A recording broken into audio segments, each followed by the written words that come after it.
ونظيره في الأحكام إذا حلف لا يعتدم فإنه ظاهر في الخل والدبس وهو مشكل في اللحم والبيض والجبن۔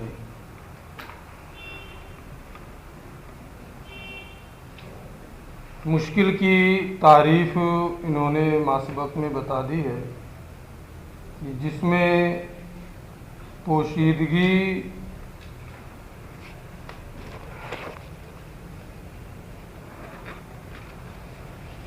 خفی سے بھی زیادہ ہو،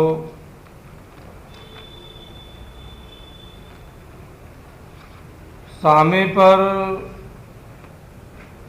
اس کی حقیقت کے پوشیدہ ہونے کے بعد اپنی ہم شکلوں اور نظیروں میں داخل ہونے کی بنیاد پر طلب اور تأمل کے بغیر اس کی مراد کو پا لینا یہ ممکن نہیں ہوتا ہے۔ طلب و تأمل کے بعد اسے اس کے امثال سے ممتاز کیا جا سکتا ہے۔ اس کی مثال میں انہوں نے یہ صورت رکھی ہے کہ کسی نے یہ قسم کھائی لا یعتدب، وہ اعدام نہیں کھائے گا، وہ سالن نہیں کھائے گا، اردو میں اس کا ترجمہ کریں گے تو، لیکن اعدام جو عربی کا ہے سالن سے وہ مفہوم ادا نہیں ہوتا ہے۔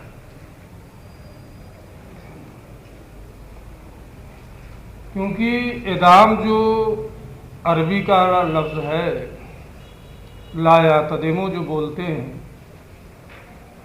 اس میں سالن جو کے طور پہ جو چیز ہوتی ہے اعدام جس کو کہتے ہیں اس میں روٹی پورے طور پر اس سالن سے رنگ جاتی ہے، اسی کے رنگ کو اختیار کر لیتی ہے، یعنی اس میں اس کو بھگو دیا جاتا ہے اور بھگونے کے بعد میں پھر اس کو استعمال کیا جاتا ہے۔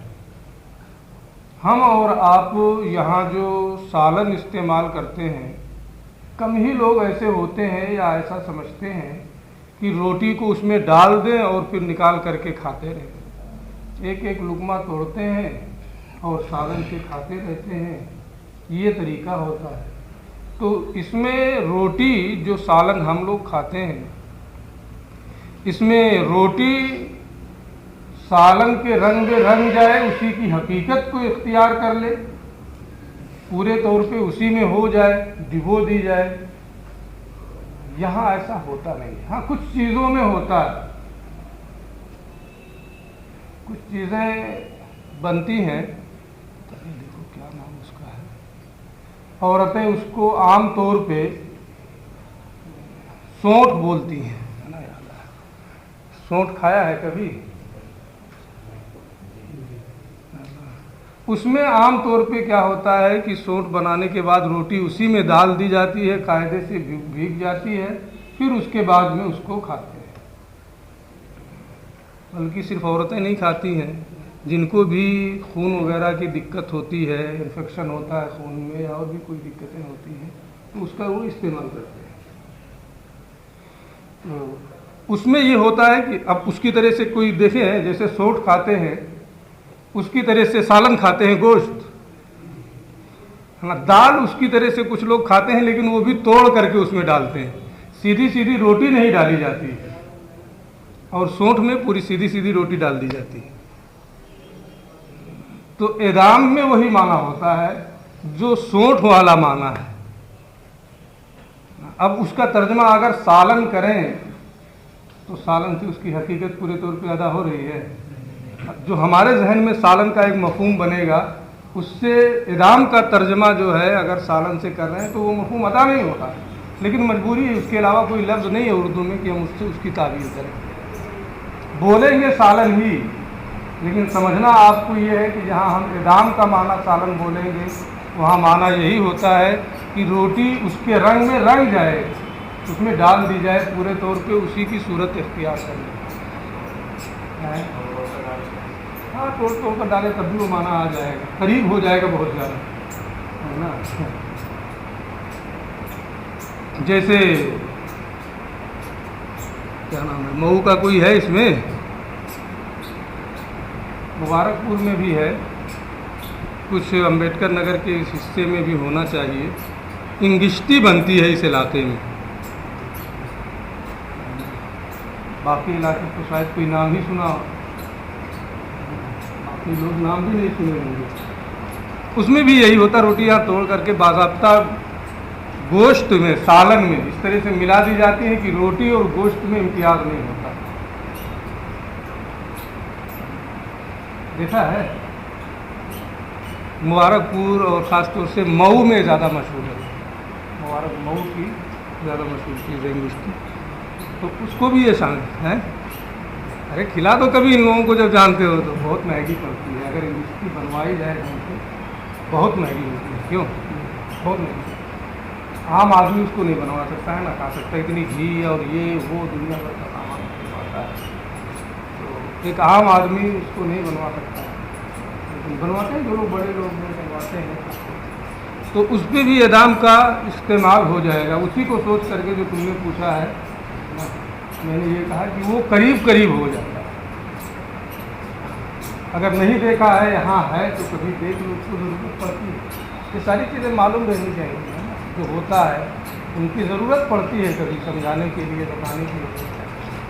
بہرحال تو آپ یہ سمجھ گئے کہ ہم اعدام کا معنی تو سالن ہی کریں گے اردو میں. اتنی لمبی چوڑی تفصیل ہر جگہ کریں کہ سرکہ اعدام ہے نا, پورے طور پہ رنگ جائے, اس کی صورت اختیار کر لے, سمجھانا مشکل ہے. اعدام کا اصل معنی وہی ہے جو میں نے بتایا. سالن صرف تقریب کے لیے. اردو کا دامن اتنا وسیع نہیں ہے کہ اس کے مفہوم کو اپنے دامن میں سمیٹ لیں. اس لیے ہم بولیں گے سالن ہی, سمجھنا آپ کو وہی ہے جو میں نے. اب اس کی روشنی میں آپ سبق دیکھیں. نظیرہ فی الاحکام میں, مشکل کی نظیر مثال احکام میں یہ ہے کہ کسی نے یہ قسم کھائی کہ وہ اعدام نہیں کھائے گا, سالن نہیں کھائے گا, تو سرکہ میں روٹی ڈبو دی جاتی ہے. ڈبونے کے بعد روٹی کھائی جاتی ہے. اسی طریقے سے جو شیرہ بنتا ہے کھجور کا, اس میں روٹی ڈبو دی جاتی ہے اور اس کے بعد روٹی استعمال کی جاتی ہے. بالکل اسی کی صورت اختیار کر لیتی ہے, اسی کے رنگ کے کو روٹی اختیار کر لیتی ہے. جیسے یہاں سوٹ یا اس سے تھوڑا سا نیچے آپ انگشتی کو لے سکتے ہیں. لیکن یہ تو اعدام اپنے معنی حقیقی کے اعتبار سے اس کا یہی معنی ہوتا ہے. سرکہ اور دبس میں, کھجور کے شیرے میں یہ ظاہر ہے. اگر وہ کھجور میں روٹی ڈال کر کے کھائے گا تو اعدام کا کھانا ہوا اور یہ حانث ہو جائے گا. اسی طریقے سے اگر دبس ہے, کھجور کے شیرے میں ڈبو کر کے کھایا, حانث ہو جائے گا, کیونکہ اس نے قسم ہی یہی کھائی ہے لا یعتدم وہو مشکل فی اللحم والبیض والجبن. اور گوشت, پنیر اور انڈے میں یہ مشکل ہے. ان چیزوں کو بھی روٹی سے کھایا جاتا ہے. گوشت بنوا لیا, روٹی کھاتے ہی ہیں. انڈے سے بھی کھاتے ہیں, کتنی مرتبہ بھی کتنے لوگ ناشتہ کر کے آئے ہوئے ہیں. پنیر کا بھی اسی طرح سے استعمال ہوتا ہے. کیوں مشکل ہے؟ اس لیے کہ میں نے اعدام کا جو معنی ابھی آپ کو بتایا ہے, اس میں لحم میں, بیض میں, جبن میں وہ معنی نہیں پایا جاتا ہے. تو اب شبہ ہوگا کہ اگر کوئی اس طرح سے روٹی کھائے ان چیزوں کے ساتھ, لحم وغیرہ کے ساتھ, تو وہ حانث ہوگا یا نہیں ہوگا. تو یہ بتا حتیٰ یطلب معنی الاعتدام, یہاں تک کہ سننے والا اعدام کے تمام معانی کو طلب کرے گا. اس کے کتنے معانی ہیں, اس کا معنی کیا ہے. معانی میں اس کے غور و فکر, اس کے معانی کو ڈھونڈنے کے بعد ان کے معانی کو تلاش کرنے کے بعد میں ثم یتامل، پھر تأمل کیا جائے گا، یا معروف ہی دونوں جگہ پڑھ سکتے ہیں، حتی یطلب معنی الاعتدام، سننے والا پہلے اعتدام کے معنی کو تلاش کرے گا، انہیں ڈھونڈے گا جتنے بھی اس کے معانی ہیں، ثم یتامل، پھر وہ ان معانی سے مراد کیا ہے، مفہوم کیا ہے، اس مفہوم کو نکالنے میں، اس مفہوم کو متعین کرنے میں غور و فکر کرے گا، ان ذالک المعنی هل یوجد فی اللحم والبیض والجبن ام لا، کہ وہ معنی لحم اور بیض، جبن اور میں پایا جاتا ہے یا نہیں پایا جاتا ہے۔ میں نے جو معنی بیان کیا ہے اعتدام کا، اس کی روشنی میں آپ غور کریں گے تو معلوم ہوگا کہ لحم، بیض، جبن میں وہ معنی نہیں پایا جاتا ہے۔ روٹی سالن کے رنگ کو اختیار نہیں کرتی ہے، اس میں ڈبوئی نہیں جاتی ہے، اس کی ہم شکل نہیں ہوتی ہے، اس لیے لحم، بیض اور جبن کے کھانے سے وہ حانث نہیں ہوگا۔ یہ عربی میں گفتگو کر رہے ہیں، کس زبان میں؟ عربی میں گفتگو کر رہے ہیں۔ کوئی اردو میں قسم کھا لے کہ سالن نہیں کھائے گا تو اردو میں سالن نہیں کھائے گا، یہ گوشت کو بھی شامل ہے اور انڈے کو نہیں شامل ہے۔ جو سوکھا ہوا انڈا بناتے ہیں انڈے کو، اس کو یہ شامل نہیں ہے، تو صرف اتنا دیکھنا ہوگا کہ یہ لفظ اسے شامل ہو رہا ہے یا نہیں، کوئی بھی لفظ بولا جا رہا ہے۔ تو یہی امام اعظم ابو حنیفہ کا مذہب بھی ہے کہ لحم، بیض اور جبن کھانے سے وہ حانث نہیں ہوگا۔ صاحبین کا مذہب یہ ہے کہ حانث ہو جائے گا، لیکن یہاں ہمیں مشکل کو سمجھانا ہے، اور مشکل کی مثال میں امام اعظم ہی کا قول زیادہ قریب ہو رہا ہے، اس لیے ہم نے ان کے مذہب کو بتا دیا۔ ثم فوق المشکل المجمل، پھر مشکل سے بھی اوپر مجمل کا درجہ ہے۔ مجمل کہتے ہیں وہ ہوا ما احتمل وجوہا، جو کئی معانی کا احتمال رکھے، کئی چیزوں کا اس کے اندر احتمال ہو۔ احتمال تو کئی چیزوں کا مشکل میں بھی ہوتا ہے، لیکن تأمل کے بعد میں، غور و فکر کے بعد میں کوئی ایک معنی متعین ہو جاتا ہے۔ مجمل میں آپ کے غور و فکر کرنے سے کوئی معنی متعین نہیں ہو سکتا جب تک کہ مجمل کی جانب سے بیان نہ آ جائے۔ وہ ما احتمل وجوہا، مجمل اسے کہتے ہیں جو چند وجوہ کا احتمال رکھے، فصار بحال لا یوقف علی المراد به، اور اس حال کو پہنچ جائے کہ اس کی مراد سے آگاہی نہ ہو سکے، الا ببیان من قبل المتکلم، مگر متکلم کی جانب سے بیان کے ذریعے سے، بیان قطعی کے ذریعے سے، متکلم کی جانب سے بیان قطعی کے ذریعے سے اس کی مراد متعین ہو سکتی ہے، اس کے بغیر اس کی مراد متعین نہیں ہو سکتی ہے۔ آپ غور و فکر کر کے اس کے مفہوم کو متعین نہیں کر سکتے۔ اس کی مثال شرعیات میں اللہ کا یہ ارشاد ہے، آپ بار بار اس کو پڑھ چکے ہیں، یہاں صرف دیکھ لینا ہے کہ حرم الربا، اللہ نے ربا کو حرام کیا۔ ربا کا معنی زیادتی ہوتا ہے، بے میں بھی زیادتی ہوتی ہے، اس کا مطلب یہ ہے کہ مطلق زیادتی حرام نہیں ہے۔ اب وہ کون سی زیادتی حرام ہے جو حرام ہے، اس کو آقا کریم صلی اللہ تعالیٰ علیہ وآلہ وسلم نے لا تبیعوا الحنطۃ بالحنطۃ والشعیر بالشعیر، اشیاء ستہ کے ذریعے سے، 6 چیزوں کے ذریعے سے اس کو بیان فرمایا ہے۔ احناف نے پھر اس کی بنیاد پر ربا کی علت قدر مال جنس کو بنایا ہے، یعنی کیل اپنی جنس کے ساتھ یا وزن اپنی جنس کے ساتھ۔ اس کی مثال شرعیات میں اللہ کا ارشاد ہے، حرم الربا فإن المفہوم من الربا هو الزیادۃ المطلقہ، ربا کا مفہوم مطلقاً زیادتی ہے، اور مطلقاً زیادتی یہ حرام نہیں ہے، وہی غیر مرادتی، یہ یہاں پر مراد نہیں ہے. کیوں؟ اس لیے کہ بے بھی تو ذاتی ہی کے لیے، اضافے ہی کے لیے، کاروبار بھی آدمی کرتا ہے اضافے ہی کے لیے. تو اگر مطلقاً ذاتی حرام ہو جائے تو بے بھی حرام ہو جائے گی. وہی غیر مرادتن، اور یہاں یہ معنی مراد نہیں ہے بلکہ مراد الزیادۃ الخالیۃ عن العوض فی بیع المقدرات المتجانسہ. ہم جنس قدر والی چیزوں، قدر والی عزت والی معنی نہیں ہے، قدر بمعنی کیل یا وزن. ہم جنس قدر والی چیزوں کی بے میں عوض سے خالی زیادتی مراد ہے. وہ زیادتی مراد ہے جو عوض سے خالی ہو، کیل مال جنس یا وزن مال جنس کی بے میں، یہ زیادتی مراد ہے. یہ ربا ہے اور یہ حرام ہے.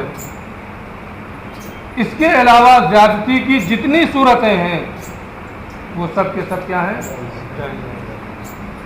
بل المراد، بلکہ یہاں آیت کریمہ میں ربا سے مراد وہ زیادتی ہے جو عوض سے خالی ہو، فی بیع المقدرات المتجانسہ، مقدرات متجانسہ کی بے میں، ان کیلی یا وزنی چیزوں کی بے میں جو ہم جنس ہوں،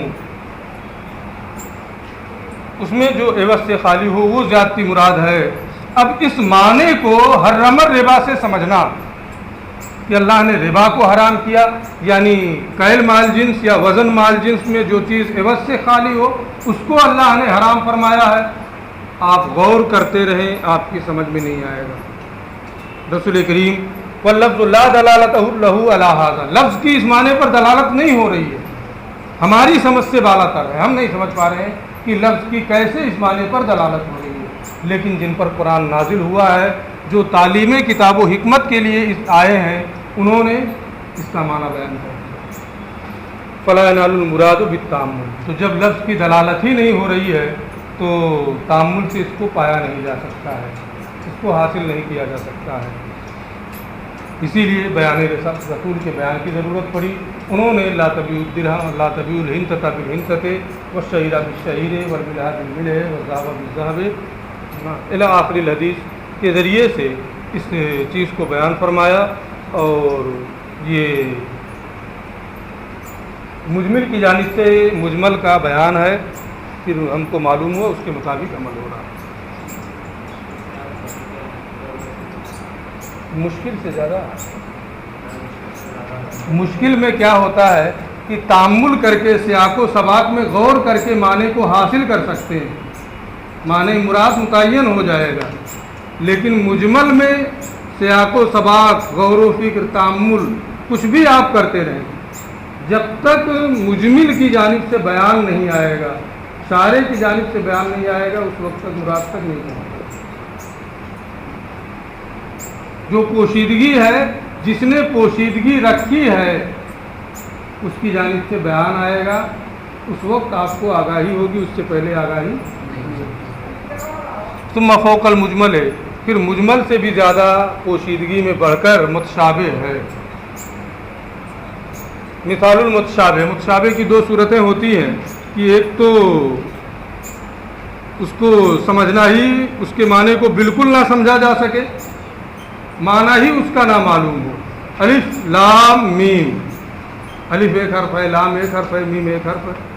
ان کو ترتیب لفظ میں مرتب کرنے کے لیے ان حروف کی وضع ہوئی ہے کہ باہم ان کو جوڑ دیا جائے، کوئی لفظ بن جائے، ہے نا. کسی معنی پر دلالت کرنے کے لیے حروف کی وضع نہیں ہوئی ہے. تو جب معنی پر دلالت ہی نہیں ہو رہی ہے تو سمجھیں گے کیسے؟ تو بالکل ہی ان کا معنی سمجھ میں نہ آئے ہماری جانب نسبت کرتے ہوئے، ورنہ جن پر قرآن نازل ہوا ہے وہ سمجھتے ہیں. اگر وہ بھی نہ سمجھیں نہ تو کلام لغو ہو جائے گا. اس لیے جن پر قرآن نازل ہوا ہے وہ تو سمجھتے ہی ہیں، ہماری جانب نسبت کرتے ہوئے یہ ہے کہ ہم اس کے معنی کو بالکل نہیں سمجھ سکتے. اور ایک یہ ہے کہ معنی تو معلوم ہے لیکن مراد نہیں. جیسے آپ شروع سے پڑھتے ہوئے آئے ہیں کہ اللہ زمان سے پاک ہے، مکان سے پاک ہے. اعضائے جوارح سے پاک ہے، لیکن قرآن میں آیا ید اللہ، وجہ اللہ، الرحمن علی العرش استویٰ، مکان کا بھی ثبوت ہو رہا۔ تو معنی تو آپ کو معلوم ہے کہ کیا معنی ہے اس کا، لیکن مراد کیا ہے یہ اللہ کے بارے اللہ جانے، اور اس کے بتانے سے اس کا رسول جانے، ہمیں اس کے بارے میں کوئی علم نہیں۔ یہ متقدمین کا مذہب ہے۔ متاخرین نے اس کی کچھ تعویلیں کی ہیں اس کی ضرورت کی وجہ سے کہ بعد میں لوگوں کو یہ ہوا کہ معنی ہی نہیں معلوم، پھر نازل کیوں کیا۔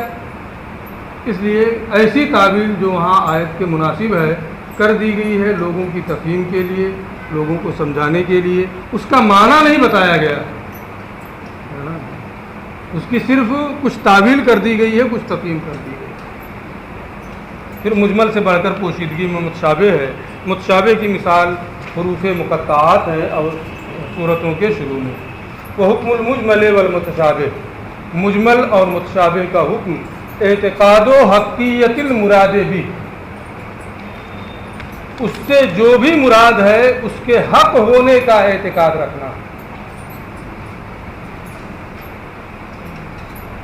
ہم نہیں سمجھ پا رہے ہیں، لیکن کوئی ضروری نہیں ہے کہ ہم ہر بات سمجھ ہی جائیں۔ کتنا ایسا ہوتا ہے، ابھی اعدادیہ کے کسی بچے کو لے جا کے ملا حسن کی گھنٹی میں بیٹھا دیں، کتنا سمجھے گا؟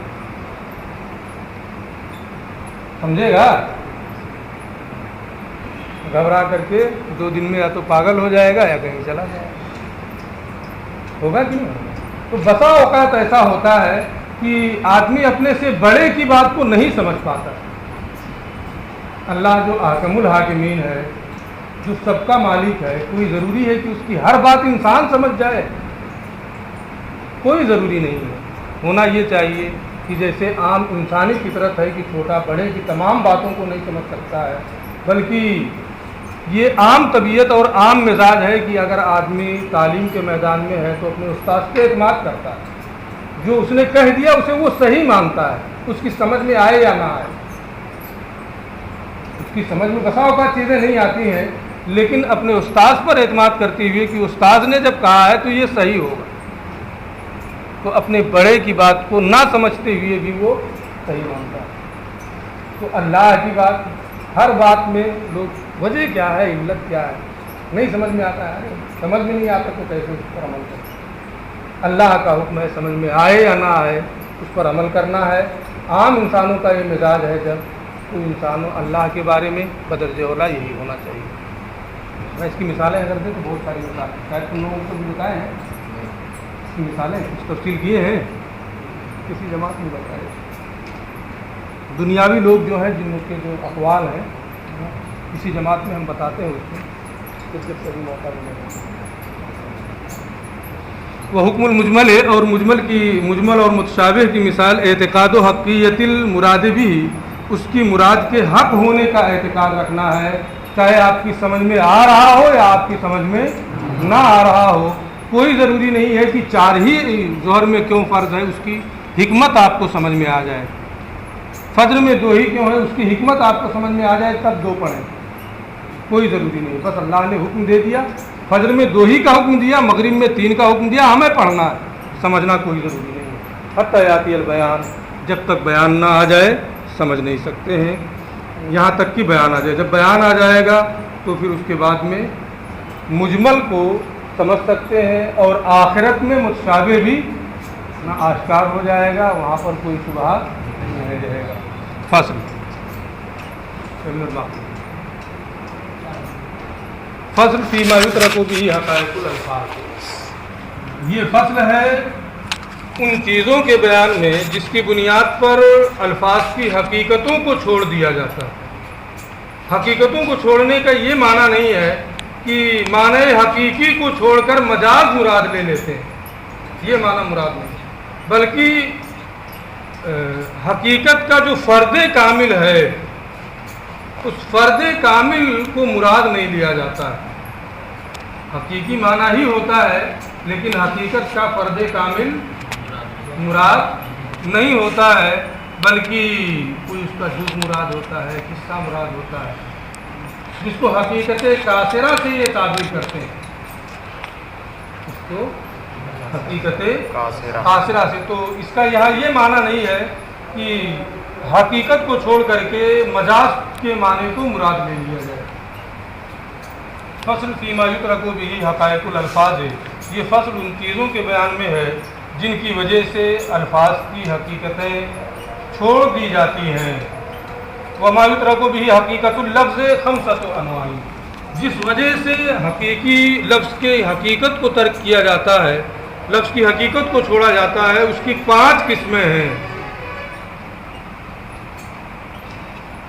پہلی قسم دلالت عرف کی وجہ سے،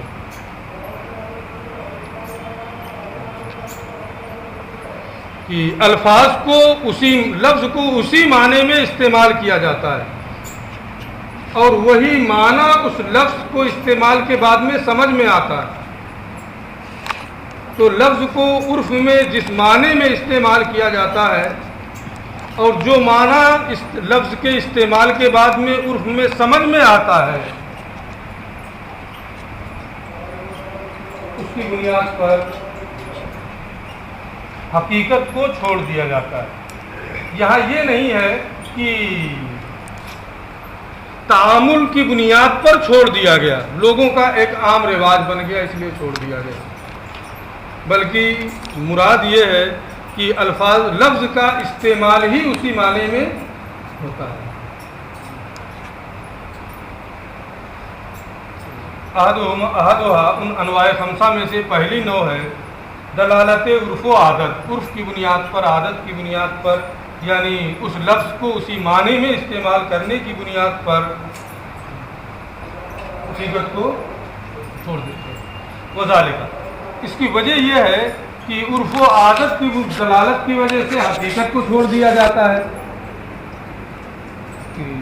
احکام کا الفاظ سے ثبوت یہ اسی بنیاد پر ہوتا ہے کہ لفظ اس معنی پر دلالت کرتا ہے جو متکلم کی مراد ہے۔ میں نے اسد کہا تو میری مراد کیا ہے؟ شیر ہے۔ لفظ اس معنی پر دلالت کر رہا ہے، اس لیے شیر کا معنی ثابت ہو رہا ہے۔ تو وذالک، اور اس کی وجہ یہ ہے کہ الفاظ کے ذریعے سے احکام کا ثبوت، میں نے انت طالقن کہا تو اس انت طالقن سے طلاق پڑ جاتی ہے۔ کیوں؟ انما کان لدلالت اللفظ علی المعنی، المراد للمتکلم، اس لیے کہ لفظ کی دلالت اس معنی پر ہو رہی ہے جو متکلم کی مراد ہے۔ وہ طلاق دینا چاہتا ہے، انت طالقن کہہ رہا ہے، انت طالقن کی دلالت طلاق پر ہو رہی ہے، طلاق پڑ جاتی ہے۔ اس لیے احکام یعنی طلاق کا ثبوت ہوتا ہے۔ تو الفاظ کے ذریعے سے احکام کا ثبوت اسی بنیاد پر ہوتا ہے۔ پھر